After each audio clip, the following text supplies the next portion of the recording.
ಒಂದು ವರ್ಷಕ್ಕೆ 1.5 ಪೌಂಡ್ ಇದ್ದು ಚಿನ್ನದ ಸರ ಹಾಕಿದೆ, ಅದನ್ನು ಕಸಿದುಕೊಂಡು ಹೋದ್ರು ಅಂತ ಹೇಳಿ ಅಲ್ಲಿ ದೇವಸ್ಥಾನದ ಒಳಗೆ ಅಲ್ಲ, ತುಲಾಭಾರ ಆಗೋಲ್ಲಿ ತುಲಾಭಾರ ಆಗೋಲ್ಲಿ ನಾನು ಮಾತಾಡೋದು ಕೇಳಿ.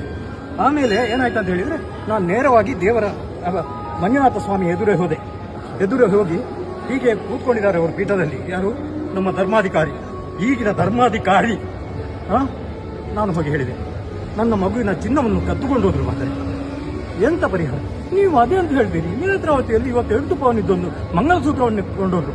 ಹಾಗಾದ್ರೆ ಅಲ್ಲಿ ನೀವು ಕಲ್ಲರದೇ ಸಾಕುದಕ್ಕೆ ಹೇಳಿದೆ. ನಾನು ವೀರೇಂದ್ರ ಹೆಗಡೆ ಅವರ ಹತ್ರ ಬಾರಾಬಾರಿ ಮಾತಾಡಿದ್ದೇನೆ. ನನಗೆ ನೀವು ಏನಾದರೂ ಒಂದು ಪರಿಹಾರ ಹೇಳ್ಬಹುದಿತ್ತು. ಆದ್ರೆ ಆ ಮಂಗಲಸೂತ್ರ ಕೊಂಡೋಗಿದ್ದಾರೆ ಅಂತ ಹೇಳ್ತಾರಲ್ಲ, ಹಾಗಾದ್ರೆ ಹೆಣ್ಣು ಮಕ್ಕಳ ಇದಕ್ಕೆ ನೀವು ಇರುವುದಲ್ಲಿ ಕಳ್ಳತನ ಮಾಡಿಸ್ಲಿಕ್ಕೆ ಇಲ್ಲಿ ಕಳ್ಳರನ್ನೇ ಸಾಕಿದ್ದೇನೆ ನಾವು ಅಂತ ಹೇಳಿ ನಾನು ಹೇಳಿದ್ದೇನೆ.